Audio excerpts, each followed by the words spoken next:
विजापूर, पंढरपूर, सातारा महामार्गे कोकणातल्या बंदरावर उतरणाऱ्या व्यापारी मार्गावर लक्ष ठेवण्यासाठी अनेक किल्ल्यांची निर्मिती करण्यात आली। यातले बरेच किल्ले आपल्याला सातारा जिल्ह्यातील मान आणि खटाव तालुक्यात बघायला मिळतात। यातलेच मान तालुक्यातील महिमानगडावरचा आजचा आपला ट्रेक असणार आहे।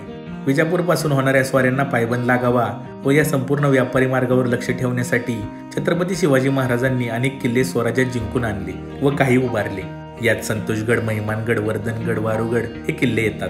गडाच्या पायथ्याला महिमनवाडी गाव आहे। या गावातील भवानी मातेच्या मंदिरापासून गडावर एक पायवाट जाते। गडाला एकूण 2 दरवाजे होते, पण त्यांची आता पूर्णपणे पडझड झाली आहे। किल्ल्याच्या उंच भागावर हनुमानाचं मंदिर आहे। गडाचा माथा सपाट आहे। किल्ल्याच्या मध्यभागी बांधकामाचे अवशेष आहेत। हा किल्लेदाराचा वाडा असावा। गडावरून दूरचा परिसर अगदी सहज नजरेस पडतो। गडावर पाण्याच्या सोयीसाठी 4 पाण्याची टाकी आहेत। गडाची तटबंदी बऱ्यापैकी शाबूत आहे। अनेक बुरुजांचं बांधकाम सुव्यवस्थित आहे। किल्ल्याच्या शेवटच्या बुरुजात एक चोरवाट आहे, पण ती सध्या बुजलेली आहे।